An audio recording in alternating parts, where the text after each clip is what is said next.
Bonjour à tous et à toutes.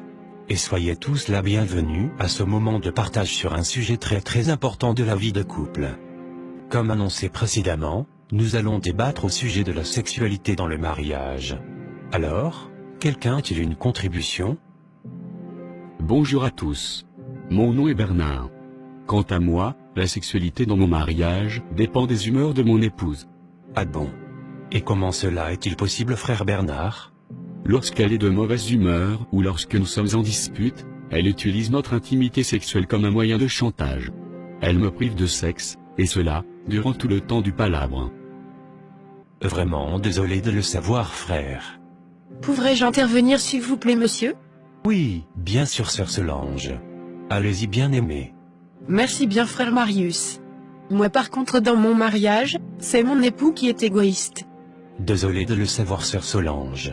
Pouvez-vous nous en dire plus, s'il vous plaît? Il n'y a pas de moment d'affection dans notre intimité, durant nos moments intimes, il n'y a même pas de préliminaires, avant toute chose.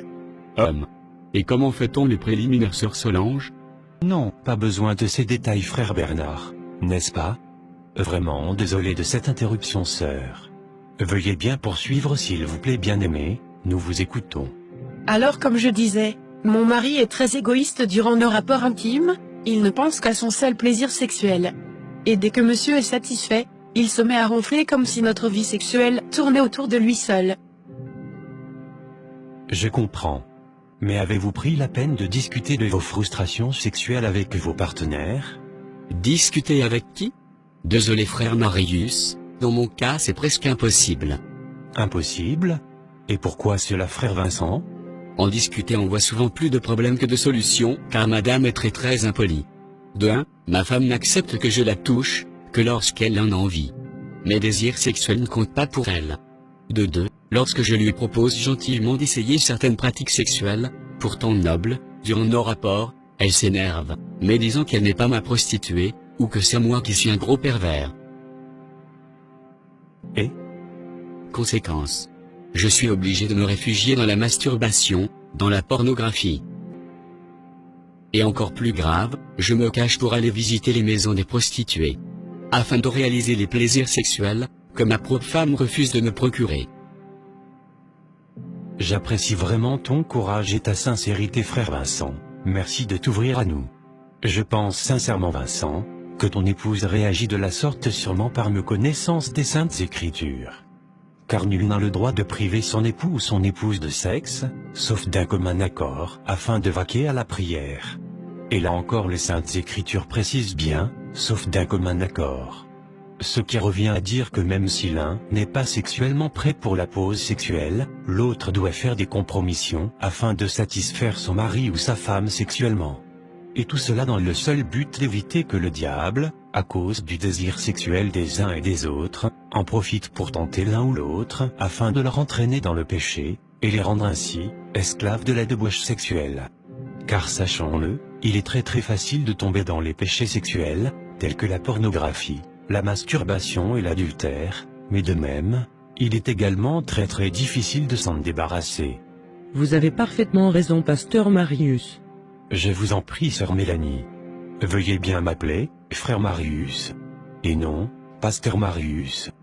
Car selon Matthieu chapitre 23 verset 8, nous sommes tous des frères. Autant pour moi, frère Marius. Je vous en prie, ma sœur, alors vous disiez? J'avoue que je vis la situation spirituelle que vous décriviez tout à l'heure. Mon époux est tout en voyage. Et même quand il est de retour, il me prive de sexe prétextant d'être toujours fatigué. Voyage d'affaires? Ou temps de loisirs avec ses nombreuses maîtresses? Je ne sais que croire. Cependant, à cause de la négligence sexuelle de mon mari, je suis malheureusement devenue dépendante de la masturbation. De sorte que je couche sans le vouloir avec des esprits inconnus qui ont des rapports intimes avec moi dans mon sommeil, et les sensations étaient comme si cela était réel. Je suis désormais accro à la pornographie et la masturbation, et je me sens heureuse toute seule, sans mon époux, comme si j'avais un mari spirituel à sa place.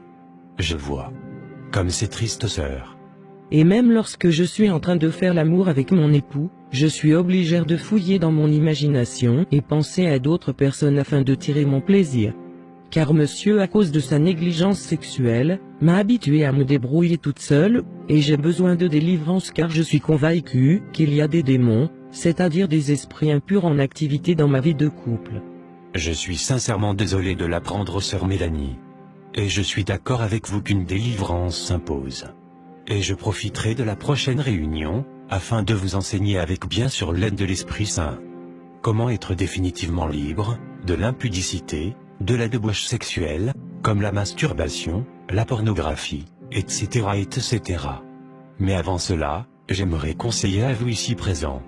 Cela n'est nullement biblique de priver son mari ou sa femme de son propre corps, à plus forte raison, du sexe, et cela peu importe les motifs.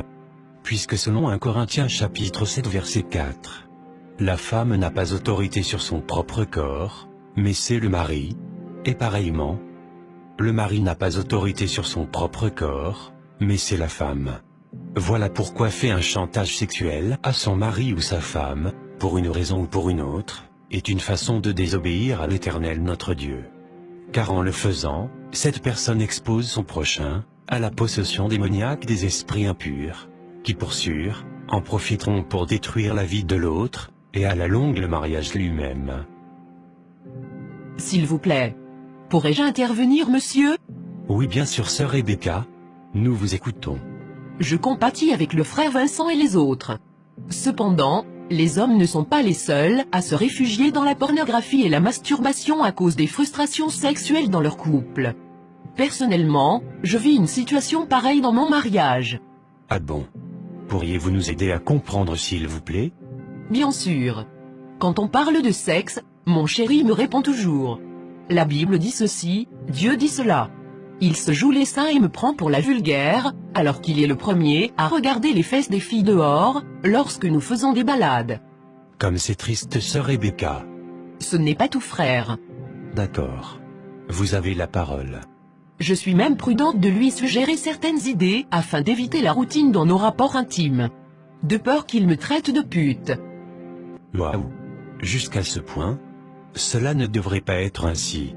Car selon 1 Corinthiens chapitre 7 verset 5, la Bible commande au couple de ne point se priver l'un de l'autre, si ce n'est d'un commun accord pour un temps, afin de vaquer à la prière.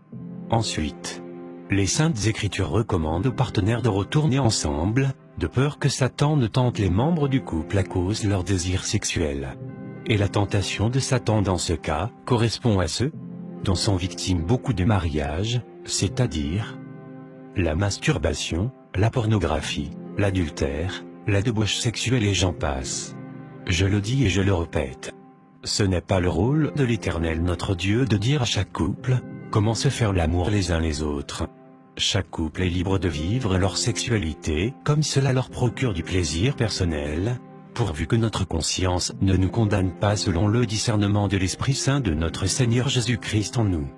Le sexe est malheureusement devenu un sujet tabou dans l'Église, et même dans certains mariages.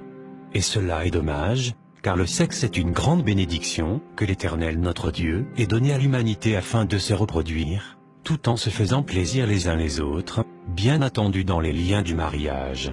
Est-ce qu'il y a des questions? Si oui, veuillez bien nous les laisser dans l'espace à commentaires s'il vous plaît. Merci. Nous sommes malheureusement à la fin de cette rencontre, car c'est tout dont nous avions le temps pour aujourd'hui. Cependant restez tous à l'écoute pour la prochaine réunion, qui donnera des résolutions aux problèmes d'intimité sexuelle dans les couples. Et comment être définitivement délivré de l'impudicité telle que la débauche sexuelle, la masturbation, la pornographie, l'adultère, les rapports sexuels durant le sommeil, etc. etc. À présent, j'aimerais tous vous inviter à baisser nos têtes dans la prière, afin de confier nos mariages entre les mains puissantes de l'Esprit Saint de notre Seigneur Jésus-Christ. Amen. Si vous avez un problème quelconque dans votre vie de couple, prière de nous contacter à l'adresse email ci-dessous, viedecouple@gmail.com. Et nous allons le traiter dans l'anonymat et la confidentialité. Que l'Esprit Saint de notre Seigneur Jésus-Christ bénisse tous les mariages. Amen.